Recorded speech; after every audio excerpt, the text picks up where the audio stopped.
Обвинителството поднесе обвинение за маж и жена од Скопје кои му помогнале на Саид Саитов да ја напушти земјата по сообраќајката во Скопски Капештец. Во несреќата во која настрада 79-годишната скопјанка на 9 јануари, двајцата со умисла му помогнале на Саитов и неговиот татко да ја поминат македонската граница, откако избегале од местото и не укажале помош. Со автомобил Мерцедес со скопски регистарски ознаки, мажот и жената дошле до домот на осомничениот веднаш по сообраќајната несреќа, го земале заедно со неговиот татко и преку граничниот премин Табановце ги пренеле во Република Србија. Таму ги оставиле пошто помагачите се вратиле во земјава околу полнок, стои во соопштението на ОЈО. Заедно со обвинението поднесен и предлог за продолжување на притворот за обвинетиот и куќен притвор за обвинетата.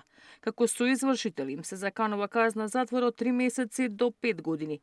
18-годишниот Саитов, кој без возачка дозвола и со брзина која не била прилагодена на условите, смртно ја прегази 79-годишната жена, се уште во бегство и се бара со меѓународна потерница.